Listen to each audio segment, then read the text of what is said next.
नमस्कार फैमिली, आप सभी को स्वागत है हमारे यूट्यूब चैनल में। आप सब कैसे हैं? आशा करते हैं आप सब बढ़िया होंगे। आप सभी की दुआ आशीर्वाद से हम भी अच्छे हैं और हमारे छोटे छोटे बाल बच्चे, छोटा सा परिवार सब कुशल मंगल है। दोस्तों, आशा करते हैं कि आप सब भी बढ़िया होंगे और स्वस्थ होंगे, मस्त होंगे और अपने अपने काम में शायद व्यस्त होंगे, क्योंकि व्यस्तता का टाइम है, खेती बाड़ी चल रहा है और सीजन आ गया है धान रोपने वाला। तो सभी के घर में जो भी जेंट्स लोग हैं सभी लोग खेत पे रह रहे हैं दोस्तों। तो आप लोग भी शायद काम कुछ ना कुछ कर ही रहे होंगे दोस्तों। हमारा बारिश हो नहीं रहा है, खेत रोपा नहीं रहा है। क्या बताएं, कल हमारे घर रोपनी था, कल हमारे घर रोपनी होता, बस शर्ते पानी खेत में थोड़ा भी नहीं है दोस्तों। मैं क्या बताऊं, अगर पानी होता तो खेत जरूर रोपा जाता।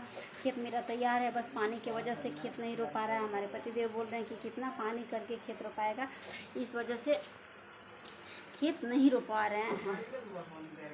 और पानी की वजह से दोस्तों मेरा खेत जो है नहीं रोपा रहा है। तो बारिश अगर आज हो जाएगा तो कल रोपनी ज़रूर लग जाएगा, अगर बारिश नहीं होगा तो खेत नहीं रोपा पाएगा।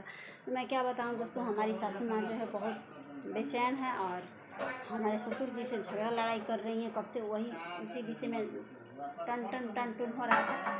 तो मैं क्या बताऊं दोस्तों, किस लिए झगड़ा कर रही है, क्योंकि उनको संडे के दिन मैके जाना है। मैके नहीं जाना, उनको मामा के घर जाना, उनके मामा के घर जाना। उनकी मामा की लड़की का शादी है संडे के दिन 14 तारीख को। वो सोच रही हैं कि कुछ रोपा जाता तो हम चले जाते हैं। और आदमी सोचता है ना दोस्तों, अपना ही घर काम आएगा, दूसरे के घर तो काम नहीं आएगा। 2 दिन जाएंगे उसके बाद तो अपना ही घर आना है। तो सोच रही है कुछ रोपा उपा जाता तो हम मस्ती रोते। जाता है आदमी अपने मन से, लेकिन आता है दूसरों के मन से। बोल तो रही हैं कि हम सुबह में आ जाएंगे, पर नहीं आ पाएंगी, हम जानते हैं नहीं आ पाएंगी, क्योंकि संडे को शादी है, मंडे को लड़की जाएगी, विदा होगी। तो मुश्किल है आना, हमें नहीं लग रहा है कि वो आएंगी, लेकिन कह तो रही हैं, क्योंकि कभी बोल के जाती हैं तो कभी नहीं आती हैं। जब भी जाती हैं तो 8 दिन 10 दिन बाद ही आती हैं, ऐसे नहीं आती हैं। तो कल सोच रही थी कि शुक्रवार को और शनिवार को रोपनी हो जाएगा तो हम चले जाते हैं और निश्चिंत भी रहते, थोड़ा सा 2-4 दिन रह भी लेते। पर रोपनी हो, उनको मालूम था कि कल हम लोग के घर रोपनी होने वाला है। तो आज पूछिए हमारे ससुर जी से, तो बोल दिए कि नहीं, खेत में पानी ही नहीं है, नहीं रो पाएगा और संडे के बाद ही अब रोपा पाएगा। तो उस पर गर्म हो गई हैं और कब से हल्ला कर रही थी नहीं रो पाएगा। तो बोले हम क्या करें, हमारे बस का बात है, पानी तो हमारे बस का बात नहीं है, भगवान बरसेंगे तभी तो रोपनी होगा। तो वही उनको मैके जाना है, इस वजह से हमारे घर में टन टन हमारे ससुर जी से लड़ाई झगड़ा कर रही हैं और थोड़ा सा झगड़ा वगैरह करके थोड़ा सा गई हैं बाहर और किसी के घर गई होंगी, उसके बात करती होंगी। अब हमें नहीं पता है कि किसके घर गई हैं। गांव में जानते करते हैं कि बस घर का रियाज होता है और किसके घर में जाके बैठी हैं और क्या कर रही हैं हमको नहीं पता है। तो वही तैयारी में थी अपने मैके जाने के लिए और उनका प्लान पता नहीं। वैसे तो जाना ही जाना, हम जानते हैं कि जाएंगी, मानेंगी नहीं, क्योंकि उनको अगर उनका मैके से एक बार फोन आ जाए तो वो अपना घर नहीं देखती हैं और चली जाती हैं। हमारे जैसा नहीं है कि जाएंगे ना। हम नया है दोस्तों, लेकिन हमको अभी भी फिक्र नहीं है, क्योंकि हमारी मम्मी तुरंत बीमार हुई थी और बहुत तबीयत उनका ख़राब था। 3 दिन हॉस्पिटल में एडमिट भी थी और पानी वगैरह भी बहुत चढ़ा।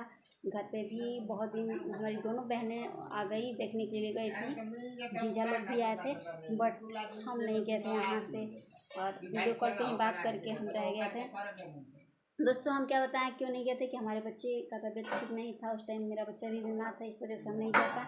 क्योंकि कहीं जाएंगे तो उसको क्या हम करेंगे, हम अपने बच्चे लोगों को देखना पड़ेगा। तो इस वजह से हम नहीं गए थे और हमारी दोनों दीदी लोग आई थी और हम नहीं गए। एक हमसे छोटी है और एक हमसे बड़ी है, हमारी बहनें आई थी, पर हम नहीं गए थे दोस्तों। और मैं क्या बताऊँ दोस्तों, लेकिन हमारी सासू माँ जो है कुछ भी हो जाए घर में, पर वो सब कुछ नहीं जानती हैं और जाएंगी उनका फिक्स है। मायके जाने के लिए हल्ला कर रही हैं और जब भी जाती हैं तो घर में कुशल मंगल से नहीं जाती हैं, घर में किरा के ही जाती हैं, क्योंकि पापा हमारे ससुर जी हैं वो नहीं चाहेंगे कि वो जाएंगे। इस टाइम खेती बाड़ी का टाइम है, आप लोग समझ सकते होंगे कि घर में काम धाम कितना बड़ा रहता है, रोपनी लगता है तो खाना वगैरह भी बनाना। एक हम हैं और हमारे छोटे छोटे दोनों बच्चे हैं, बच्चे बहुत मुश्किल परेशान करते हैं। मैं क्या बताऊँ दोस्तों, हमारी जो बिटिया रानी है बहुत तबाही मचाती है। देखने में बड़ी हो गई है, हमको लग रहा है कि ये बड़ी हो गई है, इसका टेंशन नहीं है, लेकिन छोटा वाला बाबू से भी ज़्यादा ये परेशान करती है कभी कभी। और इसको इतना मारते हैं ना कि हम क्या बताएं दोस्तों, उसको चक्कर में इसको मारते हैं। छोटा वाला बाबू तो अभी छोटा है बेचारा, ऐसे ही खेलता रहता है, लेकिन उसको खेलने नहीं देती है, हाथ तो गोड़ ऐसे वैसे कर देती है, तो इसको बहुत ध्यान पीटते हैं। फिर तब तक के लिए बाय बाय दोस्तों, मिलते हैं अगली ब्लॉग में। मेरी सासू माँ मैके जाएंगी तो आप लोगों को ब्लॉग बना करके हम जरूर डालेंगे और वीडियो में आप लोगों को ज़रूर दिखाएंगे। फिर तब तक के लिए बाय बाय दोस्तों, मिलते हैं अगली ब्लॉग में। मेरा वीडियो अच्छा लगे आप सभी को तो लाइक शेयर सब्सक्राइब कर दीजिए और हमारे चैनल को ज़्यादा से ज़्यादा सपोर्ट करिए और ढेर सारा प्यार दिला दीजिए जैसे कि आप लोग देते हैं। तब तक के लिए बाय बाय दोस्तों।